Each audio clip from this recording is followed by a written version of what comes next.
Hi అండి, నేను doctor సాహితీ ప్రియ, ఎండోక్రైన్ సర్జన్ జెమ్స్ హాస్పిటల్ నుంచి. ఇవాళ మనం థైరాయిడ్ క్యాన్సర్ యొక్క లక్షణాల గురించి తెలుసుకుందాం. థైరాయిడ్ క్యాన్సర్ యొక్క మెయిన్ సిమ్టమ్ ఏంటంటే నెక్ ముందు భాగంలో ఒక గడ్డలాగా అంటే నెక్ స్వెల్లింగ్ లాగా ప్రెజెంట్ అవ్వచ్చు. ఇది మోస్ట్ కామన్ సిమ్టమ్ అనమాట. సో నెక్స్ట్ ఇంకా ఏం సిమ్టమ్స్ ఉంటాయి అంటే వాయిస్ చేంజ్ అవ్వడం, అంటే ముందు వాయిస్ కన్నా ఇప్పుడు గట్టిగా మాట్లాడలేకపోవడం, లేకపోతే వాయిస్ సరిగ్గా రాకపోవడం, గొగ్గురిపోయినట్టు ఉండడం. సో ఇవన్నీ ఈ థైరాయిడ్ క్యాన్సర్ యొక్క లక్షణాలు. నెక్స్ట్ ఏంటంటే గాలి తీసుకోవడానికి ఇబ్బంది అవ్వడం, మనం కొంచెం దూరం నడిచిన తర్వాత కానీ లేదంటే కూర్చున్నప్పుడు కానీ శ్వాస తీసుకోవడానికి ఏమైనా ఇబ్బంది ఉంది అంటే అది కూడా థైరాయిడ్ క్యాన్సర్ యొక్క లక్షణం అయి ఉండొచ్చు.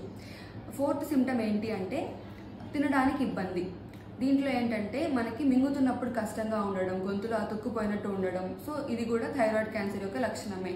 ఈ 4 సిమ్టమ్స్ లేకుండా నెక్ సైడ్ భాగంలో ఇటు సైడ్ కానీ ఇటు సైడ్ కానీ అక్కడ ఏదైనా గడ్డలాగా రావడం కూడా, ముందు భాగంలో ఏమీ లేకుండా జస్ట్ సైడ్ భాగంలోనే స్వెల్లింగ్ లాగా ఉండడం కూడా, అది కూడా థైరాయిడ్ క్యాన్సర్ యొక్క లక్షణం అయి ఉండొచ్చు. సో మీకు ఇలాంటి రకమైన సిమ్టమ్స్ ఏమైనా ఉంటే వెంటనే వచ్చి మీరు జెమ్స్ హాస్పిటల్లో అపాయింట్మెంట్ తీసుకోండి.